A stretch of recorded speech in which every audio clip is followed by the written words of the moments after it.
Данный видеоролик не преследует цели задеть или оскорбить чьи-либо чувства. Ролик был создан исключительно в образовательных и познавательных целях. Берегите себя.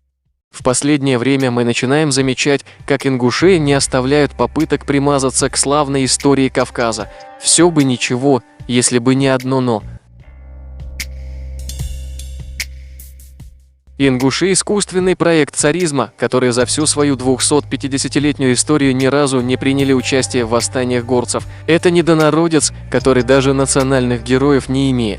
А вместо этого там принято считать героями бывших русских генералов, как Руслан Аушев, например.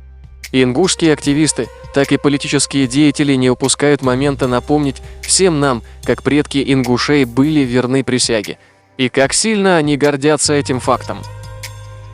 В этом ролике мы собрали некоторые из этих фрагментов, где почитаемые люди из Ингушетии рассказывают о предательстве своего народа. Посмотрев этот ролик, мы очень сильно надеемся, что впредь ингуши не будут рассказывать нам, истинным кавказцам, о объединении Кавказа, ибо в историческом плане Кавказ и Ингушетия – это две противоборствующие стороны.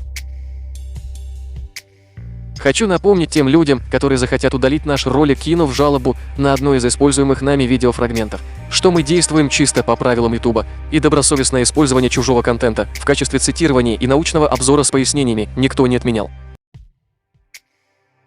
Открывает наш список всеми известные покемоны из Совет-Тейпа Ингушетии. Наши предки сегодня всегда выполняли и верны были присяге во времена царской России.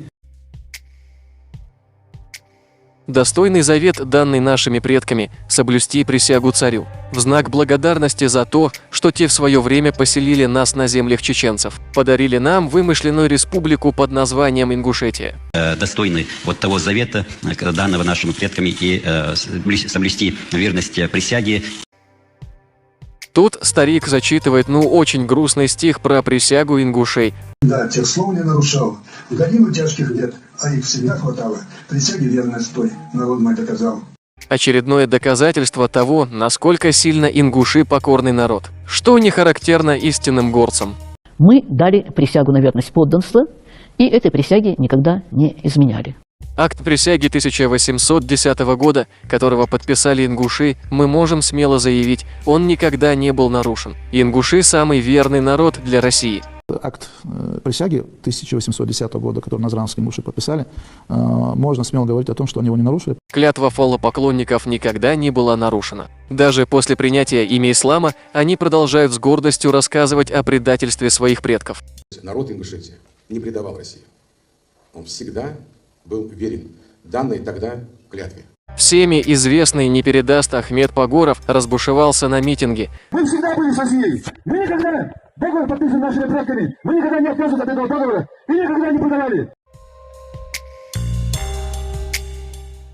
Надеемся, после показанного у ингушей проснется совесть, и они перестанут нам, кавказцам, рассказывать байки про объединение Кавказа. Друзья, большинство зрителей нашего канала смотрят нас без подписки. Подписывайтесь на наш канал, чтобы не пропускать новые ролики. Всем удачи, пока!